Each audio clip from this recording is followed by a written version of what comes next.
Hi, so I'm back again with another video for you, and today we're gonna talk about how to be alone. What do you do when you're all alone by yourself? How to be there for yourself when you're all alone.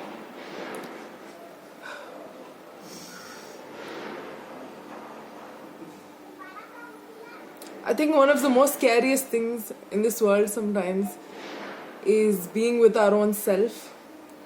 I think for many years we have, not really been with ourselves. We sometimes don't know who we are, and it's really scary thinking that we're going to be all alone with our thoughts, with all the things that happened. I think for years we've pushed all the things that happened in the back. We've just, distracted ourselves, made ourselves busy, had other people in our mind and just forgotten about ourselves, just tried to make sure that we drown those noises in our mind. And when it comes to a position where we have to be by ourselves, when we are forced to be on our own, it just becomes extremely scary and intimidating, and it's the most scariest thing out there. It just brings us to our knees, and it really makes us feel down because we don't know who we are. That's the first thing. And the second thing is we aren't ready to face all the negative thoughts and all the shit that's been in our mind for so long. Again, there's construction happening near me, so don't mind those noises. Don't mind the poor ass quality video of mine. Just, if you can hear me, just hear me out. And if you're feeling all alone right now, and if you feel like you don't know what to do, you just want to avoid being in this situation, and it's scary, it's okay. I'm here with you. I'm here through this video with you, and we will navigate through this, okay? It can be really scary being by ourselves, but we have tools, we have help, we have ways to navigate through it, and we will create a healthy environment for for you, for me, so we can get through this, we can know how to deal with it. I think for many years we've not liked ourselves, we've hated who we are, we've hated parts of ourselves that we consider evil and not good, and we've just had so much hurt, and we didn't know how to process it, and we would put that hurt, project that hurt onto more and more people without even realizing it. And when we are faced in situations in life where we're truly by ourselves, like there is nobody for us in the world, that's when it all comes back. It all oops, my hair fell out of place, never mind that.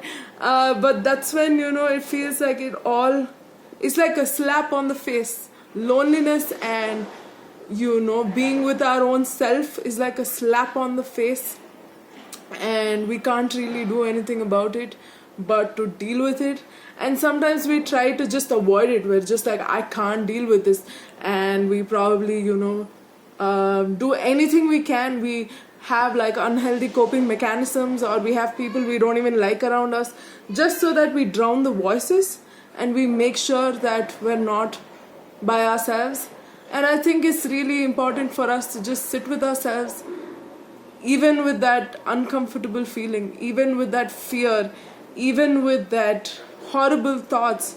We have to sit with ourselves and just deal with it head on.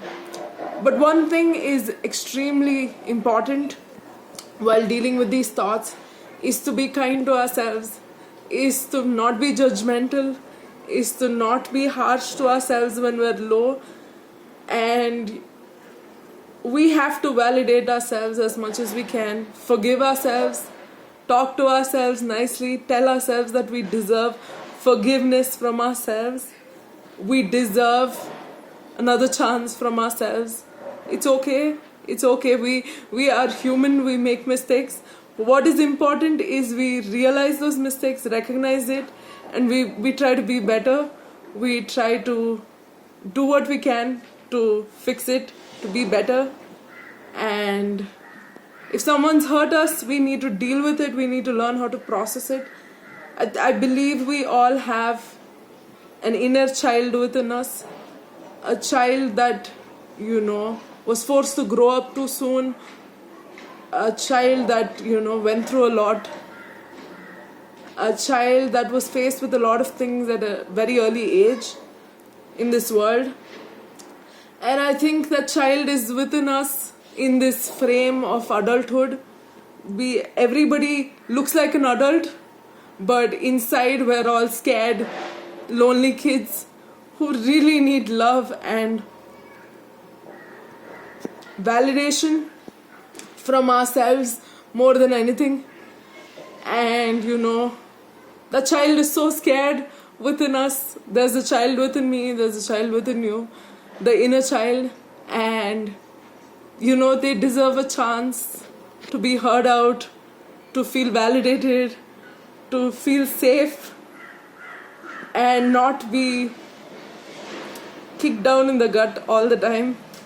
I think, when we're lonely, all of those fears when we were a kid comes back up.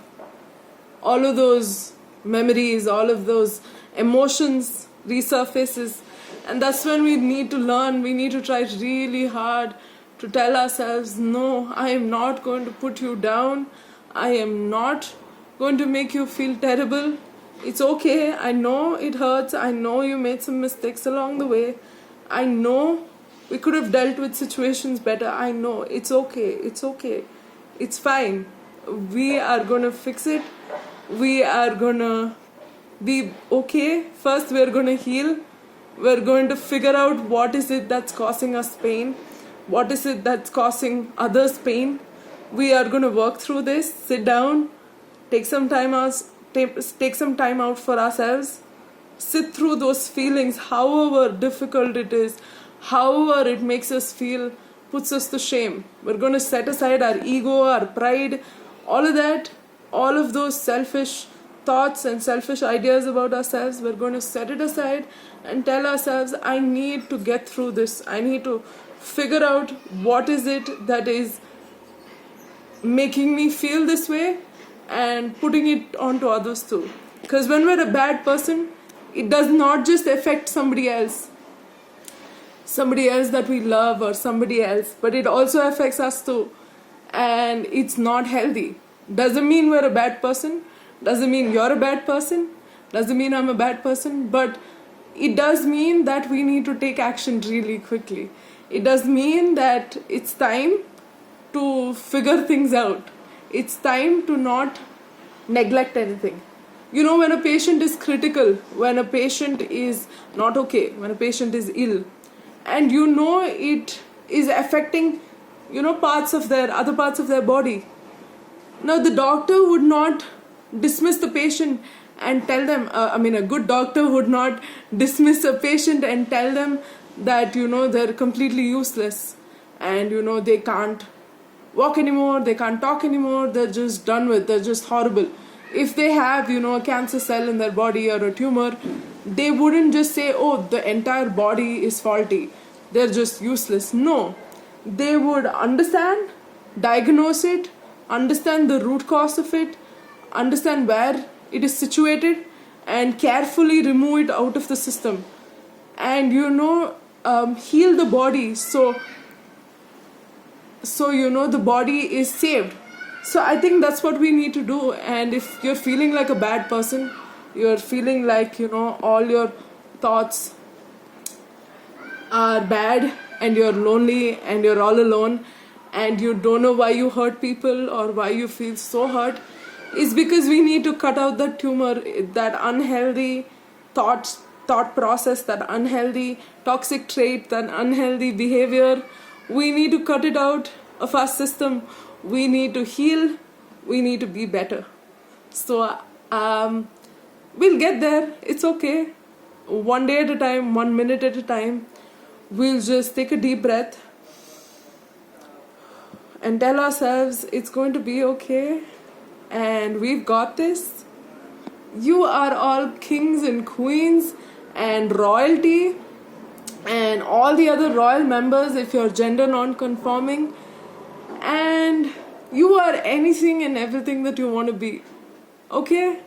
You've got this, I've got this, and we're just here to learn.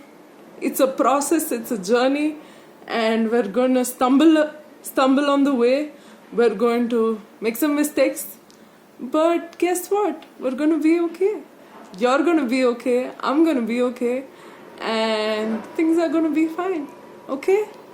We are definitely going to be okay. Take care of yourself. Also, don't forget to drink water and eat what you can. Just eat something.